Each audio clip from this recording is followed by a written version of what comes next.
జిల్లా వ్యాప్తంగా కూడా స్థానిక సంస్థల సమరం మోగిందని చెప్పుకోవచ్చు.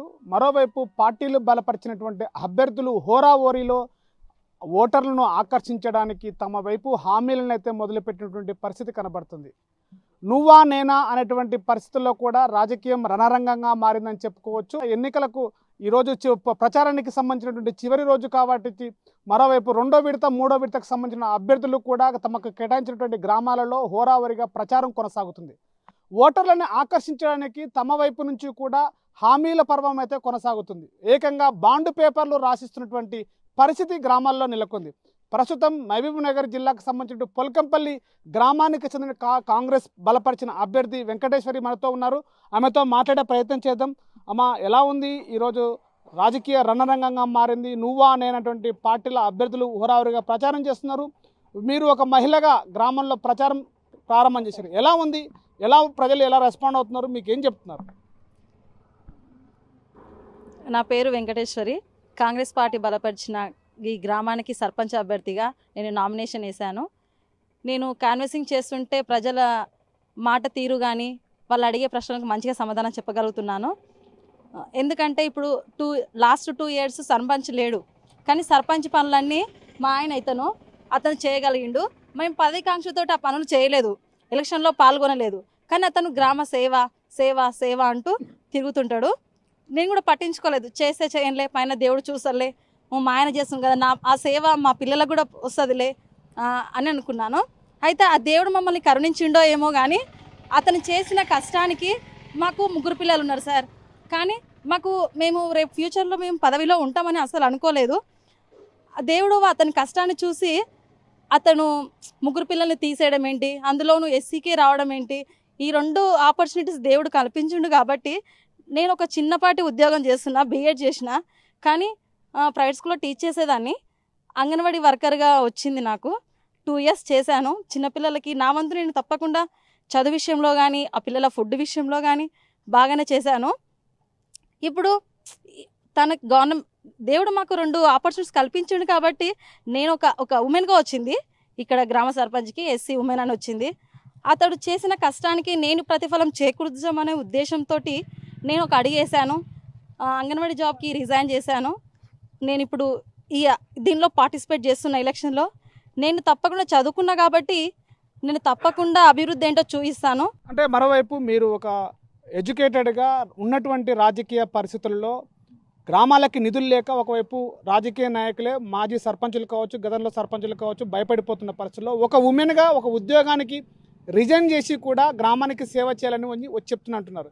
ఎట్లా చూస్తారు దీనికి? అంటే చేయగలుగుతారా? అంత సామర్థ్యం ఉమెన్ లోపల ఉందని విశ్వాసం అని చెప్పగలుగుతారా? నేను తప్పకుండా చేయగలుగుతా సార్. నా ఇంటి నేను సార్, మా ఆయన ఎప్పుడు ఊరి సేవ అని బయటనే తిరుగుతుండేవాడు. నా ఇల్లు నేను చక్కదిద్దుకునేదాన్ని. నా పిల్లల విషయంలో కూడా నా పిల్లలకు నా ఇంట్లోనే గురుకులకు వెళ్ళడానికి నేను చదువు చెప్పుకున్నా. ఆ పిల్లలు ఇప్పుడు 2 హాస్టల్లో ఉన్నారు, మంచిగా చదువుతున్నారు. నా ఊర్లో ఉన్న పిల్లలు, పేద పిల్లలకు నా పిల్లల్ని హాస్టల్లో వేయాలి అని అనుకున్న తల్లిదండ్రులకి తప్పకుండా నేను ప్రతిరోజు సాయంత్రము గురుకుల కోచింగ్కి చెప్తాను. వాళ్ళకి క్యాస్ట్ సర్టిఫికేట్ విషయంలో కానీ, రేషన్ కార్డ్స్ విషయంలో కానీ చిన్న చిన్న పనులు కూడా వాళ్ళు చేయలేకపోతున్నారు, లిటరేచర్స్ ఉన్నారు. కాబట్టి నేను ప్రతి అప్లికేషన్ ఫామ్, నాకు ఒక బిడ్డ ఉంది గ్రామ పంచాయతీ ఆఫీస్లో, నేను వెళ్ళి చేసుకుంటాను, ఆ అమ్మాయితో రాయించుకుంటాను అంటే నేను చిన్న పని కానీ పెద్ద పని కానీ అన్నీ రాసి అప్లికేషన్ ఫామ్ రాసి నేను తొందర ఎంబడినే ఇక్కడికి వెళ్ళు అక్కడికి వెళ్ళు అని సజెషన్స్ ఇస్తాను. నేను చదువుకున్నా కాబట్టి నేను బయట తిరిగేదాన్ని కాదు. మీలో ఒకటిగా, మీ ఇంటి బిడ్డగా, మీ చెల్లిగా నేను తప్పకుండా అక్కడ నా ఆఫీస్లో నా చెల్లెలు ఉంది, ఈ అప్లికేషన్ ఫామ్ తను ఫిలప్ చేస్తుంది, నన్ను తొందరగా పంపిస్తుంది అని వాళ్ళు నమ్మితే చాలు. నాకు ఇది నా పదవిని మీరు శుభప్రదంగా సక్సెస్ వైపు నన్ను నడిపిస్తే మీకు తప్పకుండా చిన్నపాటి సలహా అని పెద్దపాటి సలహా అని, నాకు తెలియని విషయాలు నా ఊరి పెద్దలు ఉంటారు, వాళ్ళ నిర్ణయం తీసుకొని నేను ముందు అడిగేస్తాను. నేను చిన్నపిల్లను, నాకు అనుభవం లేదని కొందరు అంటున్నారు. నాకు 30 years ఉన్నాయి, నాకు ఎందుకు అనుభవం లేదు? ఒక తల్లిగా నేను సంసారాన్ని అడిగించుకుంటున్నా.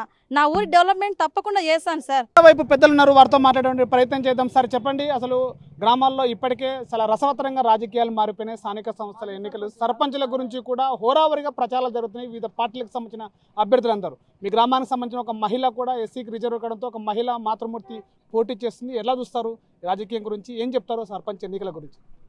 ఈరోజు ప్రచార భాగంగా మా అభ్యర్థి తరపు నుంచి మేము ప్రతి గడపకి ఏ గడపకి వెళ్ళినా కూడా ఏంటంటే 10 సంవత్సరాలు చూసినాం మేము పాలన ఎట్లా ఉంది ఏంది అనేది.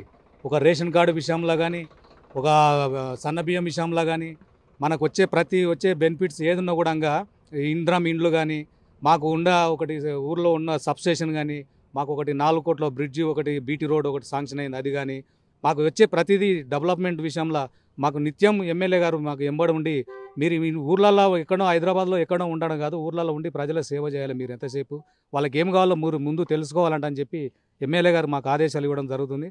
అట్లాగని మా అభ్యర్థి తరపు నుంచి మేము ప్రతి గడపకి వెళ్తే వాళ్ళు అనేది ఏంటంటే చిన్న ప్రాబ్లాలు ఉన్నాయి, ఆమె వల్ల ఈ చిన్న ప్రాబ్లం సాల్వ్ అయ్యే సమస్యలు ఉన్నాయి. కాబట్టి మేము కూడా ఏంటంటే 10 ఏళ్ళ నుంచి మీరు చూస్తున్నారు, ఇది ఒక్కసారి అమ్మాయి భవిష్యత్తుని తాకట్టు పెట్టుకొని ఈరోజు మీకు సేవ చేయడానికి ముందుకు వచ్చింది. ఎందుకనంటే ఈ సేవ మాకు వచ్చింది అవకాశం అనేది ఆమె తీసుకొని కూడా భవిష్యత్తులో ఆమె డ్యూటీకి రిజైన్ చేసుకొని ఇవాళ ప్రతి గడపకు నేను ఇట్లా మీకు సేవ చేస్తానని వాళ్ళతోటికి వెళ్తుంటే వాళ్ళు కూడా ఆశీర్వాదిస్తుంటే చాలా ఆనందంగా ఉంది. వాళ్ళు ఎందుకంటే వాళ్ళ ఉత్సాహాన్ని చూస్తుంటే మేము ఈరోజే ముందంచెలనే మేము గెలిచినాం అనే ఒక ఉత్సాహం మాలోన కూడా ఉంది. ఇతర వాళ్ళు ఎన్ని బురదజల్లే రాజకీయాలు చేసినా మేము ముందుకు దూసుకొని వెళ్తున్నాం. మా అభ్యర్థి తరపు నుంచి మేము ఎమ్మెల్యే గారి ఆదేశాల మేరకు కూడా ఏ చిన్న ప్రాబ్లం ఉన్నా కూడా మేము పార్టీలకు అతీతంగా ఎవరికి కాము, ప్రతి ఆల్ పార్టీకి కూడా చిన్న ఏ సమస్య ఉన్నా మేము అందరికీ మీకు ఉంటామనే ఒక నమ్మకంతో మా అభ్యర్థి కూడా మేము వెనక నుండి ఏం తెలియకపోయినా మేము ఉండి ఆమెకు సహకరిస్తాం.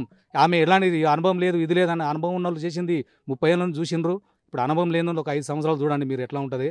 నిత్యం ఆ అబ్బాయి కూడా వాళ్ళ ఆయన ఎప్పటికీ ప్రజాసేవ అంటూ మనకు వీధి లైట్ స్తంభాలు ఎక్కి కూడా లైట్లు వేసే రోజులు మీరు అందరూ చూస్తున్నారు. మంచినీళ్ళ అవకాశం కానీ ఎక్కడ చిన్న సమస్య ఉన్నా ఆ పిల్లవాడు ఇమ్మీడియట్గా వెళ్ళి ప్రజలకు సహకారం వాళ్ళ నిత్య అవసరాలు ఏమున్నా కూడా తీరడం జరుగుతుంది. అట్లాంటి మేము కూడా అందరము ఆయనకు ఎంబడి మేము ఎప్పటికీ ఎంబడి ఉండి ఆయనకు సేవ చేసి మేము ముందుకు నడిపిస్తామని మేము కోరుకుంటున్నాం. అంటే సహజంగా గ్రామ సర్పంచ్గా ఎన్నికల్లో హోరావరిగా జరుగుతుంటే లిమిటెడ్గా ఉన్నటువంటి గ్రామ ప్రజలు ఉంటారు. ప్రజలు ఎలాంటి సమస్యలు ఎదుర్కొంటారు? మీ దృష్టికి అలాంటి సమస్యలు ఏమైనా వచ్చాయా? వచ్చాను. మెయిన్ ఏంటంటే పెన్షన్లు గత 10 ఏళ్ళ నుంచి ఒకరికి కూడా పెన్షన్ చేయలేదు. మాకు పెన్షన్ కావాలని కొందరు, మాకు కొంతమంది రేషన్ కార్డులు పూరా లేని వాళ్ళకు మాకు రేషన్ కార్డు అంటే రేషన్ కార్డు ఈ మధ్య మేము 2 సంవత్సరాల నుంచి కొంతమంది చేస్తున్నాం. అక్కడక్కడ కొన్ని ఏంటంటే వాళ్ళ యాడింగ్లు వాళ్ళ కొడుకులవి అలాంటివి ఉన్న చిన్న ప్రాబ్లం ఉన్నాయి. అవి ఒకటి. మెయిన్గా ఏంటంటే మాకు మోరీలు ఊర్లో రోడ్ల సౌకర్యం సరిగ్గా లేదని చెప్తున్నారు. అది కూడా మేము మా ఎమ్మెల్యే గారి దృష్టికి తీసుకెళ్లి అతి త్వరలోనే ఈ ప్రాబ్లం సాల్వ్ చేస్తామని మేము కూడా జనాలకు హామీ ఇవ్వడం జరుగుతుంది. ఇది గ్రామాలలో ఉన్నటువంటి రాజకీయ సమరము. మరొక వైపు కూడా వివిధ పార్టీలకు చెందినటువంటి అభ్యర్థులందరూ కూడా హోరాహోరీగా ప్రచారం కొనసాగుతున్నప్పటికీ కూడా ఓటర్లని ఆకర్షించడానికి ఒకవైపు విద్యావంతులు కూడా ముందుకు వస్తున్నారు. తమ ఉద్యోగాన్ని కూడా పనంగా పెట్టి రిజైన్ చేసి కూడా గ్రామానికి సేవ చేయాలనేటువంటి ఒక లక్ష్యంతోనే ముందుకు వస్తున్నారని చెప్పేసి చెప్తున్న పరిస్థితి కనబడుతుంది. మరోవైపు కేవలము పురుషులే కాదు రాజకీయాల్లో రాణించటలు, కేవలం మహిళలు కూడా రాణిస్తారు. కుటుంబాన్ని ఎలా అయితే చక్కదిద్దుతారో గ్రామాన్ని కూడా అలాగా చక్కదిద్దుతారని చెప్పేసి కూడా మహిళలు రాజకీయాల్లో ముందుకు వస్తున్న పరిస్థితి కనబడుతుంది. కెమెరా పర్సన్ నర్సింగ్తో శివాజీ, RTV, మహబూబ్ నగర్. చరిత్ర సృష్టించినోడు ఇప్పుడు ఆ చరిత్రని తిరగరాయబోతున్నాడు. అబద్ధాల గోడల్ని బద్దలు కొట్టి నిజాలను రాగా మీ ముందుంచబోతున్నాడు. నిజమైన వార్తల కోసం వెంటనే డౌన్లోడ్ చేసుకోండి రా యాప్ని.